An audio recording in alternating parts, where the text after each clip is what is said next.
doing two things which are quite unusual for schools, but we want to get them both right.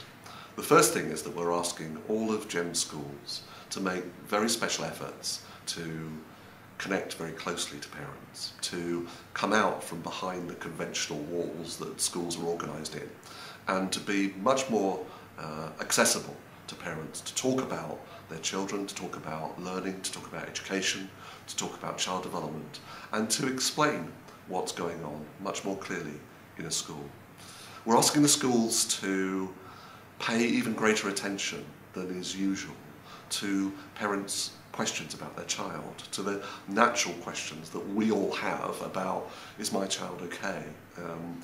Is my child doing the right thing? Is my child growing up properly? We think these are questions that we should be much clearer about encouraging from parents, and we should be much quicker to answer. I hate the idea of a school being some sort of fortress in which all the learning takes place, and somehow the parents can't get in through the walls. I've known that experience as a parent where it feels like if I go in and I start asking questions, somehow I'm interfering with what's going on. I think it's really important for us, those of us that work in schools here, to make sure that that's not the perception of a school, that we take down those walls, we encourage questions, and we try to answer them very honestly. But that's only one part of what we're trying to do differently. We want to go even further by setting up, we've now set up a website called Learn Aspire Be.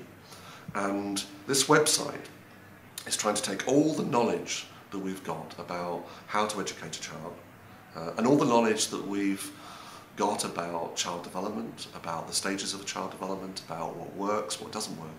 We're trying to make sure that all of that knowledge is available for free online, so that at any time a parent can go and find out why we do the things that we do, and how they might go about talking with their child more about their learning, how they might go about raising a child in a different way, how they might go about solving some of the challenges that children always pose to us. We've designed the site so that it's got lots of research information. We've been very careful to make sure that we've got the best research around the world on education, on psychology, on child development. And it's also a site in which you can interact, you can bring questions, you can see what tips other people have left about how to bring up a child. You can ask questions, you can get answers. We hope it's going to be a very interactive site, but I think we're the first schools in the world who are going to be as careful and as active in educating the parent as well as educating the child. And I'd really encourage you to come and take a look, get involved in your school even more, and take a look at the information that we've made available.